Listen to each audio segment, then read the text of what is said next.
Welcome back to the Rebel Crow Psychic Show with your host, Athena Silver.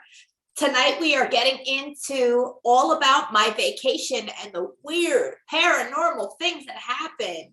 For all of you who are not aware, I went missing on hiatus on a road trip for 3 weeks from New York to California, and I had a lot of cool and unique experiences that happened on that road trip that I want to share with all of you guys tonight. So stay with us. We'll be right back.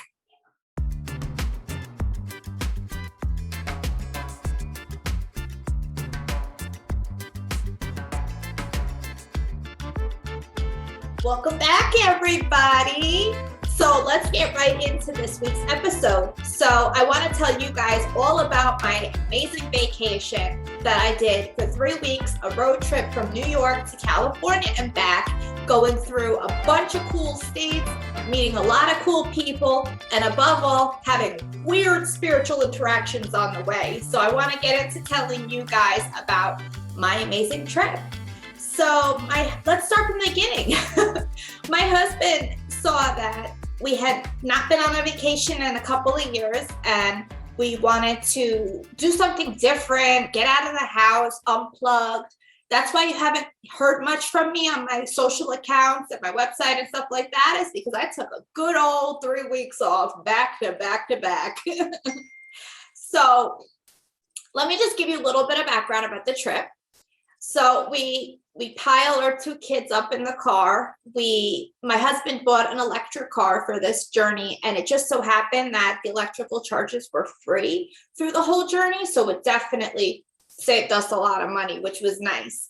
We got to stay at only the finest, only the bestest of the Westerns. If you know, you know. And each night we would plot on our phone the next charging stations and the route to the hotel. And so it took us about 5 days to go from one coast to the other. We did stop temporarily in Arizona to hang out with really close family friends. So it was all in all a great vacation. You know, I feel like back and ready to jump into it, you know, but there were so many experiences throughout this trip that I had to stop and make a list so I could tell all of you guys about it, because I know all my paranormal people up there want to hear. So there was a couple of times on this trip that I had full-blown ghost encounters at some of these hotels. There was a few times at certain hotels. I'm not going to mention exactly where these hotels are for the privacy. Also, you know, because these stories are kind of crazy. But there was one hotel that we stayed at. It was in the Southwest. And the entire time I was there, I could feel like the spirits telling me, like, this is not a safe place, that you need to take care of your kids, you need to keep them close, and that you need to stay with your family. Like, this is not a place to walk around in. And so, you know, I listened to my spirits, I listened to my guides, and when I had that put in my head by them, I knew I had to listen, because I'm not trying to play and find out the wrong way, you know? So we get out there, we do all this driving day after day after day. When we finally went to California was when I had one of the most vivid and visceral, like, reactions to a spirit before, I think, hands down. So we stayed in this nice, lovely Best Western Plus, and because we were feeling bougie that day. And it was a nice hotel, whatever. When we got in the elevator and we got to our floor, as soon as we opened the floor, like, I felt a presence very, very strong in the hallway. And I could feel it. It felt like it was, like, really close up, and it followed us, and it felt, like, very aggressive. And so, you know, I'm sitting there trying to contain my energies, trying not to react, you know, to what I was feeling, but I could feel it, you know. So I just put my energetic shield up, which is a practice that I do when grounding my energies and when protecting myself through my energies. You know, I envision a ball of light around me and around my family in this instance. And it helps my spirits see it and know to come forward and to form a circle around me to protect me. So once I shielded us with the energy, I could still feel that spirit, but I got the impression that they were like, oh, okay, you're one of those. So, they kind of like stood back, and we went in our room.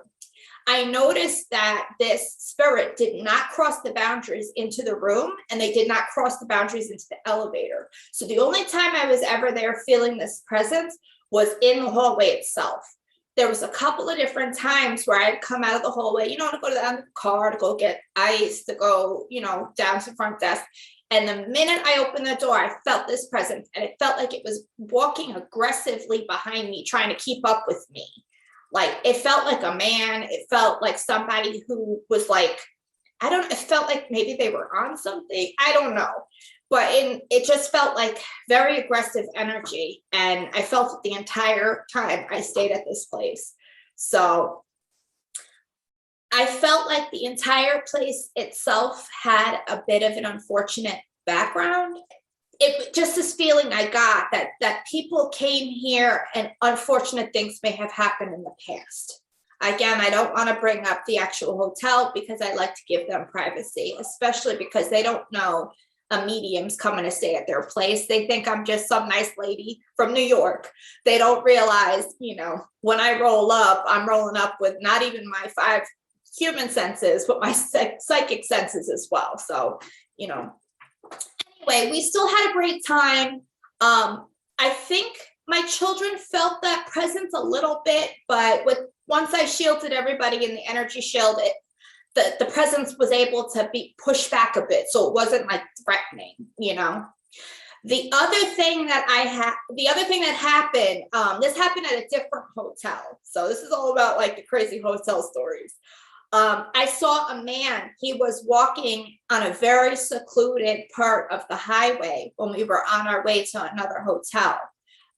This, I believe, happened in Oklahoma is when we saw this individual. We were in a secluded part of the highway, and this person was walking down the shoulder, and we had been driving on this road for hours, and there was nothing, no people, there was exits to get on and off, there was a lot of beautiful landscape, but there was no cars on the side of the road before we saw the person and after we saw the person. And it was one of the stretches of highway where there was nothing there but desert, nothing there but foliage. There was no homes, no towns, nothing. So first of all, me being a Hispanic woman, I go, La Llorona. I'm like, I'm not messing around with that. If you know, you know. So luckily, my lovely husband saw it and went, oh no, something's not right. Like you just got this feeling in the pit of your stomach that like, this is not normal. And, growing up in a Latino household, we all hear stories about the crying woman and about the people at night trying to ambush you. So my husband and I, we established before we even went on this trip, we don't pick up people we don't know. So if this was somebody who was truly in distress, they had a car, everything looked normal enough, yeah, I would have called the number. But I just knew when we saw this person, I never got to see their features either. I don't think it was a person. I got the feeling that it was a spiritual entity. So I said my prayers, I shielded the car and my family, I called out to my spiritual guides to protect us. And I felt that presence for like a good 5 minutes after we passed it. Like it just felt evil. It felt like something was not right here. So thank gosh, my husband listened and he kept driving, because that could have been a whole lot more dangerous. You hear some of the stories, especially some of the old stories from back in the day. Monsters and cryptids and stuff. I am not playing with that. I am not trying to get abducted by Lady from the Ring. Not today, not ever.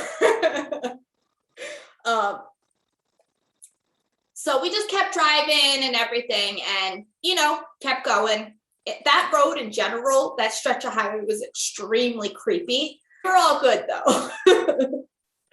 So let me tell you about my encounter with a fellow bruja in New Mexico. this chick was awesome. Like it was one of those things, like I wish I could stay in touch with this girl. She was awesome. So we had left home. All of you know, I'm a medical patient for cannabis. I'm a card-carrying member, obey the law and everything. So I needed my medication in New Mexico. So I happened to have all my paperwork. I went to the dispensary and they helped me out. They were really awesome. They were able to get me my medical card and all that I needed to be legal in that state, since we were going to be there for a little while. So, straight off the bat, the whole place had cool vibes. I could tell that there was a magical person in this place, because I could feel the protection, the spiritual protection that was put down in this place. You could tell this place was protected by spell work, and some serious spell work. So I was just in the waiting room, I was striking up conversations with people waiting. Then they called me in to come into the back to talk to the person who works the counter. So I see this, she gives me this look like she wasn't looking at me, she was looking through me. So instantly I was like, oh, she's a witch. That's a bruja. And I got the vibe that she saw me too. So anyway, she helped me out. We were having a conversation. She was, showing me the different products and medicine there. And I noticed during the conversation, she kept reading my mind. She was like, oh, we have this and it comes in this quantity. Oh, but you really like this. Let me go show it to you. Oh, I got something cool. Let me show it to you. So it was like, I kept realizing, like, wait a minute, this chick keeps reading my mind. Like, this is really cool. But she wasn't being intrusive about it. It was like in a conversational sense. And, I felt protected. I wasn't worrying about it. She's very nice. And I could tell that she had really a true gift and very clear intentions, because I was able to see her and read her as well. She was a really cool chick. She wound up giving me a bunch of discounts and freebies and hooked me all the way up. So, that totally great experience with this woman, but it was really cool to have that experience outside of my community, because, in the witch community, people get a little bit funny. People think that they're wearing pants that are a little bit too big for them, too big for their britches.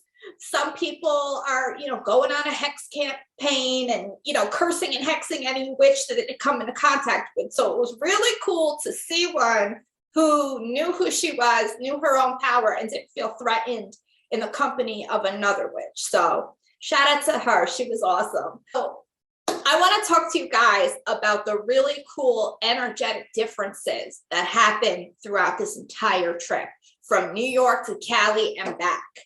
I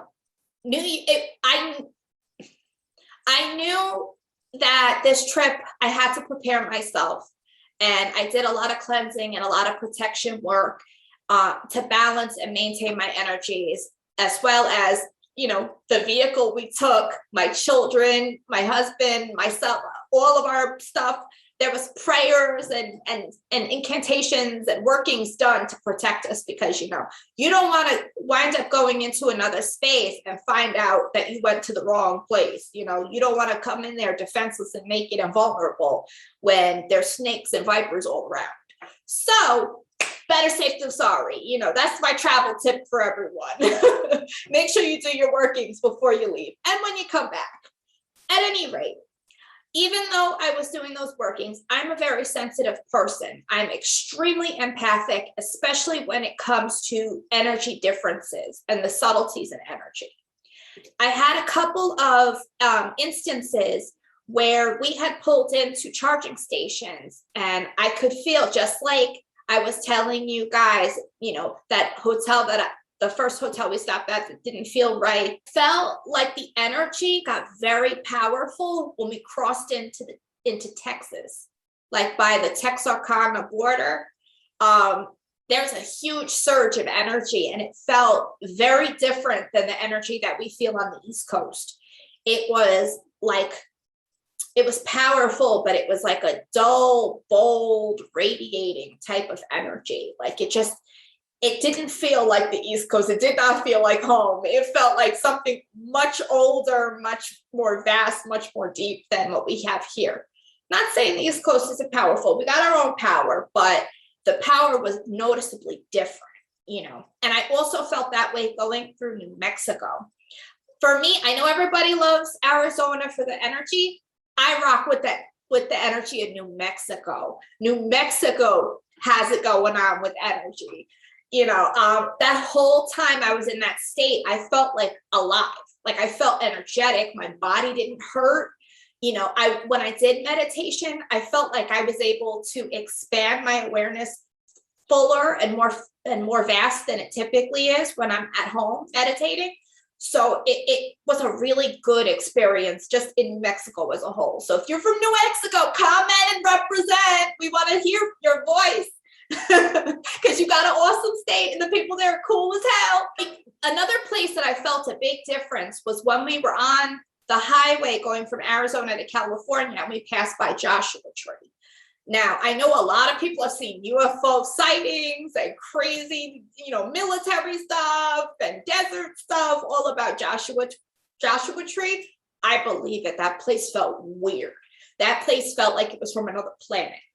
And even the plants and the desert, you know, like the desert features just looked like otherworldly. It looked like we were on Mars, you know.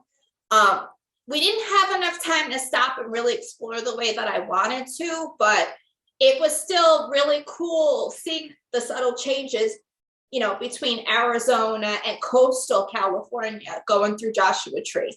That whole area has some weird vibes, like alien vibes, like, you know, like chilling on the face of Mars, chilling on Venus, who knows, you know. It was just like, it was a strange kind of like moon space kind of cosmic energy.